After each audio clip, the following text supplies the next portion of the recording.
couldn't believe it. After years of raising my sister's kids like they were my own, she laughed in my face and called me her free nanny. That's the moment I decided she'd regret ever using me. From the time I turned 13, my life stopped belonging to me. While my friends spent weekends at the mall or laughing during sleepovers, I spent mine running after screaming toddlers, cleaning up spilled juice, and listening to cartoons on repeat. My parents always told me, "You're so good with children." "Emily, it's just for a little while." "Dear." But a little while stretched into months, then years, until my entire teenage life vanished under piles of dirty diapers and baby bottles. I was never asked if I wanted to babysit. I was told. Every time I protested, my parents would guilt-trip me with lines like, "You're part of this family. Everyone has to help." Or worse, "We trusted you because you're responsible." I learned early that saying no wasn't an option. By the time I turned 16, I had become the default caretaker for every child in the extended family. My cousins would drop their kids off, neighbors would call my mother for just a few hours, and she'd volunteer me before even asking. My weekends vanished. My evenings disappeared. Sometimes I'd sit by the window, watching my classmates walking together, laughing, holding ice cream cones, free.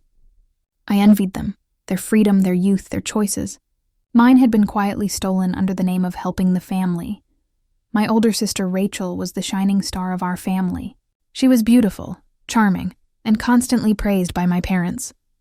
She got into college easily, received all the financial help I was denied, and lived as though the world existed to please her. When she had her first child at 23, my parents celebrated it as if it were their own achievement. I still remember my mother saying, "Rachel's going to need your help, Emily. You're so good with kids. This will be perfect for you. Perfect for me." As if my life had no other purpose. At first, I convinced myself that it was temporary. I loved my little niece. She was sweet and curious. I told myself this was a family duty, that my sister needed time to adjust.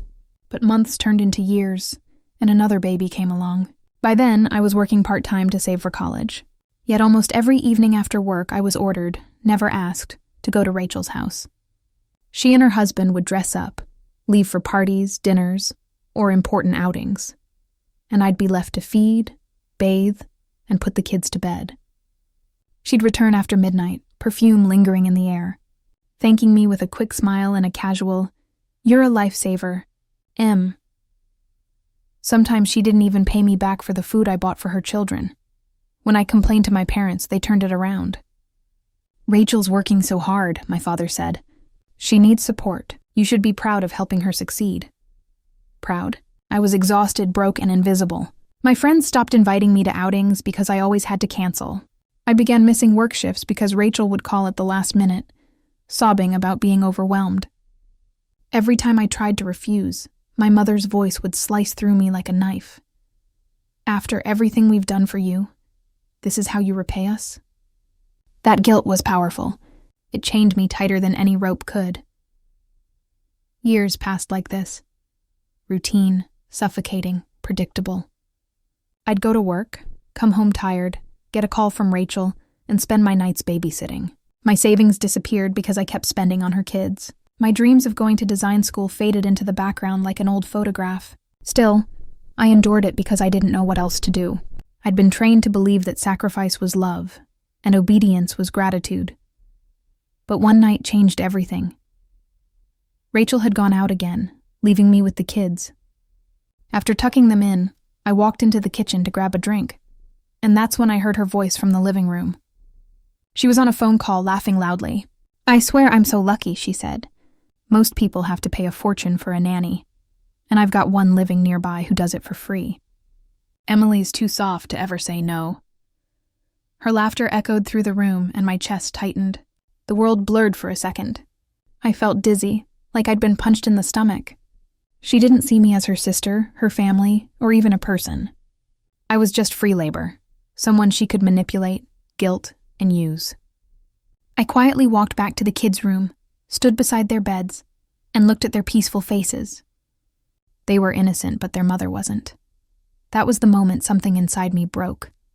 Not in anger, but in clarity. I finally saw the truth. They never loved me for who I was. They loved what I did for them. My parents, Rachel, they all valued me for my usefulness. Every praise, every compliment about being responsible was just a way to keep me compliant. That night, I didn't sleep. I sat on the couch, staring at the walls, replaying years of memories. Birthdays I missed, opportunities I declined, the quiet resentment that had built up like dust in a forgotten room. By dawn, my decision was made. I wasn't going to be their servant anymore. I started small, keeping my plans quiet. I began researching scholarships, programs, and low-cost colleges out of town. I learned to say no, little by little. I told Rachel I had extra shifts at work, even when I didn't. I pretended to be busy, pretended to be sick, pretended not to hear the phone. It felt strange at first, disobedience wrapped in guilt, but it was freeing too. For the first time in my life, I felt like I was standing up for myself, even if only in secret. Still, every time I looked at my family, the weight of the past years pressed down on me. My mother's eyes carried disappointment. My father's silence carried disapproval. And Rachel's manipulative sweetness made my skin crawl. They thought they owned me, but soon they were going to learn the truth. They had turned me into their permanent babysitter, their reliable backup plan. But I was done being their shadow. I had given them my youth, my peace, my dreams. Now, it was time to take my life back. And though they didn't know it yet, the girl who once obeyed every command was about to disappear forever. That night, as I walked home under the streetlights, the cool air brushing my face, I made myself a silent promise. This ends with me. I didn't know how or when, but I knew it would. My revenge wouldn't be loud or cruel. It would be freedom itself. Because nothing would hurt them more than realizing I was gone. For good. The first few weeks after I decided to distance myself from my family felt strange. Quiet but powerful. For years I had lived by their schedule, jumping at every call, every guilt-soaked plea. Now, when the phone rang and Rachel's name flashed on the screen, I stared at it until it stopped buzzing. At first, the silence afterward felt heavy, like I had broken an invisible law. But soon that silence began to feel like oxygen, something I hadn't truly breathed in years. I started saying no. When my mother called asking if I could watch Rachel's kids just for tonight, I said I had a work deadline. When Rachel texted, begging for help because she really needed a break, I replied that I wasn't feeling well. The excuses were small lies, but each one loosened the chains around my life. And to my surprise, the world didn't fall apart. Rachel didn't show up with the kids at my doorstep. My parents didn't disown me. Life just went on. But for Rachel, things started to unravel. She'd never had to juggle her life without me before. She started arriving late to her job, calling my mother in tears because the babysitter she had hired canceled last minute. My parents called me, lecturing that I was being cold and selfish. I just listened calmly, pretending I was too busy to talk. Inside, I felt something I hadn't felt in years, a quiet satisfaction. It wasn't revenge yet, but it was the beginning of it. I threw myself into something I had long given up on, my dream of studying design. Every night after work, I stayed up late researching scholarships, affordable programs, and cities where I could start fresh. I applied to a design institute in another city under my own name, but listed a friend's address as my contact, just to make sure no one from my family intercepted the acceptance letter. It felt sneaky but necessary. I was tired of them knowing every move I made. Months passed, and I slowly built a double life. On the surface, I was still the dutiful daughter who occasionally helped out when she could, but behind that facade, I was saving money, selling some of my old belongings online, and building a quiet exit strategy. I opened a separate savings account under my own name, something my parents didn't know existed.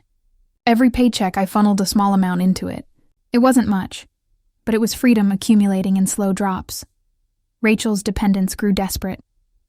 One day, she showed up at my apartment uninvited, 2 kids clinging to her legs, her hair a mess, eyes rimmed with red. "Emily, please," she begged. "I have a charity gala tonight and my babysitter just canceled. You're the only one I trust." For years, I would have melted at those words, but now I looked at her and saw manipulation, not love. I smiled politely and said, "Sorry, Rachel, I can't. I already have plans." She blinked, shocked, as if I had spoken in another language. "Plans?" she repeated. "What could be more important than helping your family?" I shrugged and closed the door gently, leaving her standing in the hallway. Inside, I leaned against the door, heart pounding, and realized something profound. Saying no felt powerful. By the end of that year, I received my acceptance letter to the Design Institute. I stared at the words until tears blurred my vision. Finally, a doorway out. I didn't tell a soul. Not my parents, not Rachel, not anyone. I knew if I did, they'd find a way to sabotage it or guilt me into staying. So I quietly started packing, one box at a time, removing pieces of myself from that life while pretending nothing had changed. Then came the perfect opportunity. One Friday evening, Rachel called, sounding breathless. "James and I are going away for the weekend. I really need you to stay with the kids," she said. When I hesitated, she added sharply, "Mom said you're free. Don't be difficult." Moments later, my mother called too, her voice layered with disappointment. "Emily, she's your sister. You can help for 2 days. Stop being selfish." Their words used to crush me, but this time I felt strangely calm. I agreed, but for reasons they would never expect. That weekend, I arrived at Rachel's house with a polite smile.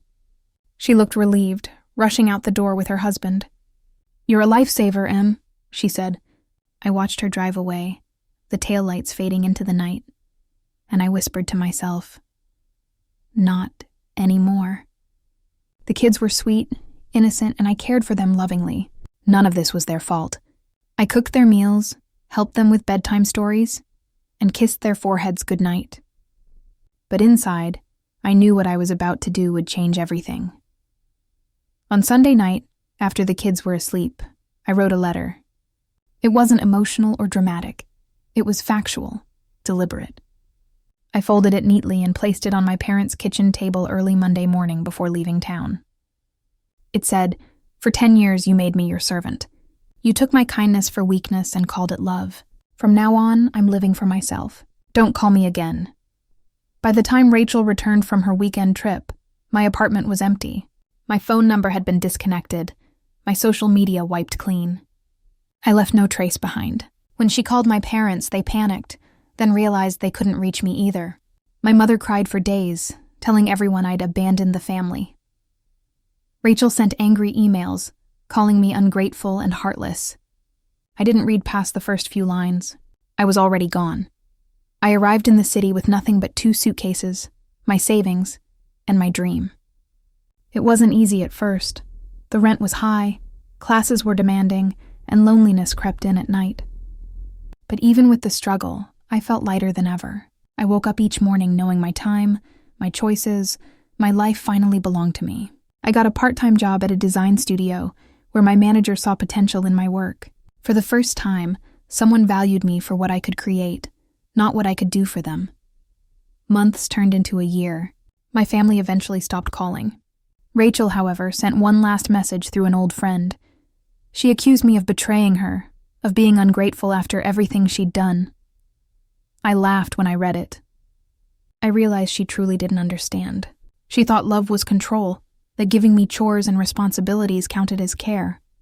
But I wasn't the same Emily anymore. For years, my revenge had been only a fantasy, but now it was real, and it wasn't loud or cruel. It was peaceful, quiet, and permanent. My revenge was living the life they never allowed me to have. My revenge was freedom. 2 years passed before I heard from my family again. By then, I had built an entirely new life, one that didn't revolve around anyone else's needs or expectations. I had completed my design program and was now running my own small but growing studio. It wasn't glamorous at first. I started from a tiny rented office space with old furniture and secondhand tools, but it was mine. Every sketch, every client, every success carried the satisfaction of being earned on my own terms. I had friends who respected me, colleagues who valued my creativity, and for the first time in my life, I felt alive. Not just existing, but truly living. The ghosts of my past still followed me sometimes, especially at night when I thought about how easily they had used me. But instead of bitterness, I used that memory as fuel, to work harder, to build stronger, and to prove that I could thrive without them. Then, One rainy afternoon, my phone buzzed with a message from an unknown number. It was Rachel. The text was long and frantic, filled with apologies and desperation. She said her husband had left her, taking their savings with him. She said she was drowning. 2 kids, a mortgage, and no one to help. "I know I don't deserve it," she wrote, "but please, Emily, I need you." I stared at the message for a long time, my heart caught between pity and anger. For years, she had treated me as a tool, someone to use when convenient and discard when not. Now she was the one in need. The irony wasn't lost on me. I didn't reply. I simply put my phone down and went back to my sketches. Over the following months, the messages kept coming. Sometimes she begged, sometimes she tried guilt, and sometimes she lashed out, accusing me of being heartless. My mother even called, her voice trembling. "Emily, you've made your point," she said. "Your sister is suffering. Can't you let go of the past?" I wanted to laugh. Let go? That was all I'd ever done. Let go of dreams, let go of chances, let go of myself for them. I told her calmly, "Mom, I already forgave you all. But forgiveness doesn't mean I'll go back." There was silence on the other end before she hung up. I felt no guilt this time. Only peace. Time passed. My studio grew. I hired employees, expanded into home interiors, and slowly gained recognition. I was featured in a local magazine and my name started appearing on design forums. It wasn't about fame, it was about independence. Every time I saw my name printed next to my work, I felt like I was reclaiming the years they had taken from me. Then one morning, my secretary buzzed through the intercom, her voice uncertain. "Emily, there's someone here to see you. She says her name is Rachel." For a moment, I froze. I hadn't heard that name spoken aloud in over a year. When Rachel walked into my office, I barely recognized her. The confident, glamorous sister who used to brag about her perfect family was gone. In her place stood a tired woman with dark circles under her eyes and hands that trembled slightly as she clutched her purse. Her clothes were wrinkled, her hair unkempt, her voice soft. "Emily," she whispered, "you look amazing." I gestured for her to sit, keeping my tone professional. "What brings you here, Rachel?" She took a shaky breath. "I need a job, any job. I can't make ends meet. The kids are in school and I've been rejected everywhere. I know I hurt you and I don't expect forgiveness, but please, I just need a chance." For a long moment, I said nothing. I studied her face.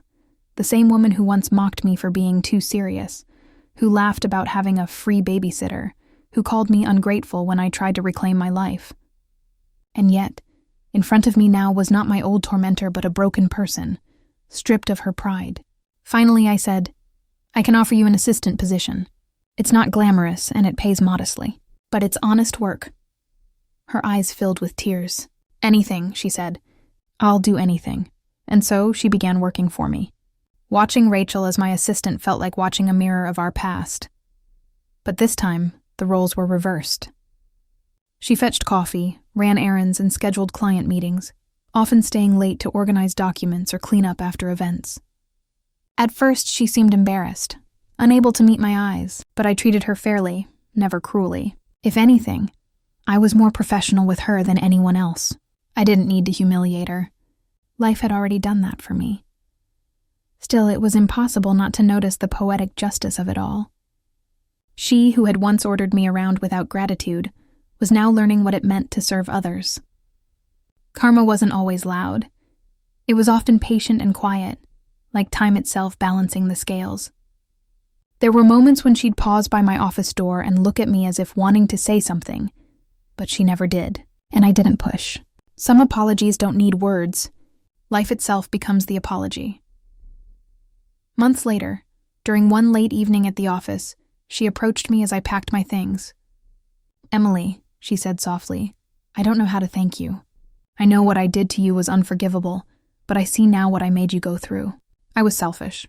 I thought you'd always be there, like you owed me something, but you didn't. You were just kind, and I abused that."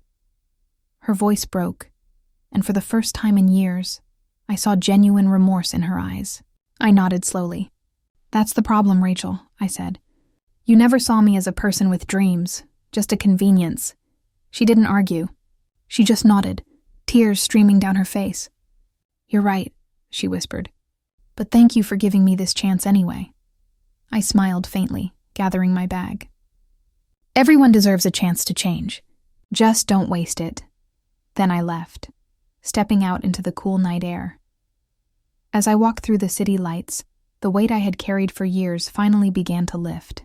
My revenge had never been about hurting Rachel. It had been about reclaiming my life, my time, my dignity. She was learning her lessons, and I had already moved on. Watching her find humility was not cruel satisfaction, it was closure. The years of forced babysitting had stolen my youth, but they had also forged my strength. I had learned patience, discipline, and resilience from the very people who tried to keep me small. Standing there under the city sky, I realized something powerful. My revenge was not in their suffering, it was in my peace. When I returned to my office the next morning, I saw Rachel quietly cleaning her desk, focused, respectful, and humble. For the first time, I didn't feel anger. I felt understanding. Sometimes the greatest revenge isn't destruction, it's transformation. And I had transformed completely, from their obedient caretaker into a woman who finally owned her own story.